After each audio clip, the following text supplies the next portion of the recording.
Hello sir. Hello. ఏపీలో next ఎవరు CM అయితే బాగుంటుంది అనుకుంటున్నారు? జగన్.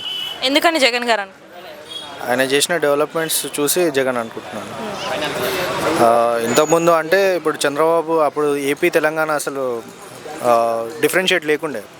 సో తెలంగాణలో వచ్చినప్పుడు ఐటీ సెక్టర్ తీసుకొచ్చింది చంద్రబాబు నాయుడే. బట్ అక్కడికి వెళ్ళిన తర్వాత ఏం జరిగిందో డెవలప్మెంట్ అనేది తెలీదు.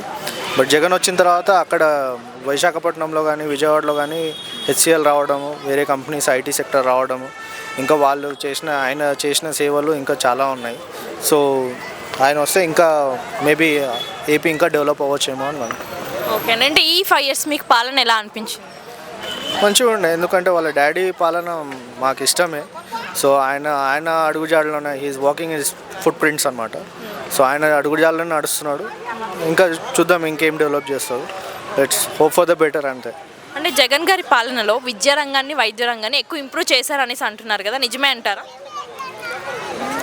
అక్కడ చూసే బట్టి వీడియోస్ బట్టి తెలీదు. మనం ఏంటంటే నేను ఇక్కడనే లోకల్ తెలంగాణ కాబట్టి నేను అంత ప్రెడిక్ట్ చేయలేకపోవచ్చు. బట్ అక్కడ ఉన్న డెవలప్మెంట్ మా ఫ్రెండ్స్ ద్వారా తెలిసింది అంతే. విద్య కానీ రూరల్ ఏరియాస్లో కానీ అక్కడ ఉన్న రైతులకు కానీ డెవలప్మెంట్ చాలా అందింది. ఎవ్రీడే మానిటరింగ్ చేస్తున్నారు. So day to day activities ఏంటి అనేది కూడా మానిటర్ చేస్తున్నారు డే బై డే. సో ఎక్కడ ల్యాక్ అవుతుంది, ఏం అవుతుంది అనేది డెవలప్మెంట్ చేస్తున్నాడని అనుకుంటున్నాను. ఓకే అంటే జగన్ గారి పాలనలో పథకాలు ఎలా ఉన్నాయంట? అంత ఐడియా లేదండి జగన్ పాలనలో పథకాలు. అంటే ఇప్పుడు ఎడ్యుకేషన్ పరంగా కార్పొరేట్ స్కూల్స్కి వెళ్ళకుండా గవర్నమెంట్ స్కూల్స్కి రావాలి. ఎందుకంటే గవర్నమెంట్లో కూడా అంత స్టాండర్డ్ ఆఫ్ ఎడ్యుకేషన్ టీచింగ్ ఉంది కాబట్టి అట్లా ఉంది అని చెప్పి అలా చేస్తున్నాడు.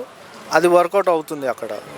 ఎందుకంటే ఇక్కడ కూడా ఈ కార్పొరేట్ స్కూల్స్కి వెళ్ళకుండా గవర్నమెంట్ స్కూల్స్లో చదివితే ఓకే ఫైన్, కార్పొరేట్కి ధీటుగా మనం కాంపిటీషన్ ఇస్తున్నాము అనే ఇంపాక్ట్ అయితే ఆయన క్రియేట్ చేశాడు. అదైతే నేను చెప్పగలుగుతాను. సో అంటే స్కూల్ పిల్లలకి బైజూస్ కంటెంట్ ట్యాబ్స్ అని ఇస్తున్నారు, అవి ఎలా ఉందంటే?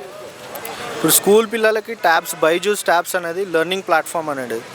ఆ పిల్లలకి ఇప్పటి నుంచే లెర్నింగ్ ప్లాట్ఫామ్ అనేది ఇస్తే వాళ్ళకి ఇంకా యాడెడ్ అడ్వాంటేజ్ ఫ్యూచర్లో వాళ్ళ ఎడ్యుకేషన్కి. కానీ మేము చదువుకున్నప్పుడు మాకు ఎవరు మొబైల్ ఫోన్, చిన్న ట్యాబ్ ఫోన్ కూడా మేము యూజ్ చేయలేదు. సో ఆ టైంలో కానీ ఇప్పుడు కనుక పిల్లలకు ట్యాబ్ ఇస్తే ఇప్పుడు వాళ్ళ గేమ్స్ కాన్సన్ట్రేషన్ అనేది ఇంకా ఇంప్రూవ్మెంట్ అవుతుంది. కానీ వాళ్ళు only stick on to the mobiles అన్నట్లా ఏమి ఉండదు అని నా ఫీలింగ్. డిజిటల్ క్లాసెస్ ఎలా? డిజిటల్ స్క్రీన్ నేను అంత పెద్ద ఎంకరేజ్ చేయనండి. ఎందుకంటే మాన్యువల్గా చెప్పేదానికి డిజిటల్ చెప్పేదానికి ఇప్పుడు 1 click 1 button అన్నట్లా.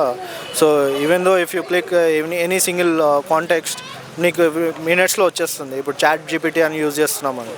సో అట్లా కాకుండా మాన్యువల్గా ఏంటంటే మాన్యువల్గా నువ్వు చదివినప్పుడు ఆ కాంటెక్స్ట్ ఏందనేది నీకు క్లియర్గా అర్థమవుతుంది. సో ఆ మాన్యువల్ పద్ధతిని పాటిస్తే ఇంకా కొంచెం బెటర్ అనుకుంటున్నాను.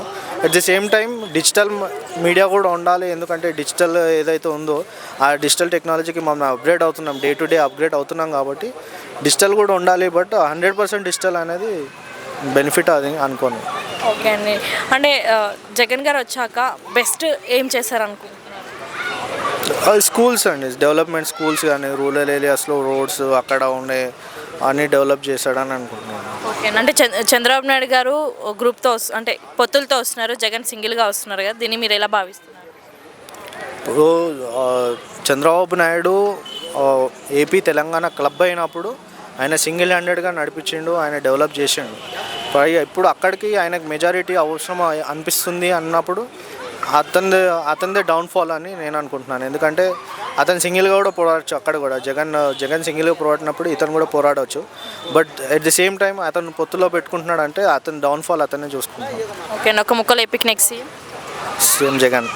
ఇంకోసారి చెప్పరా?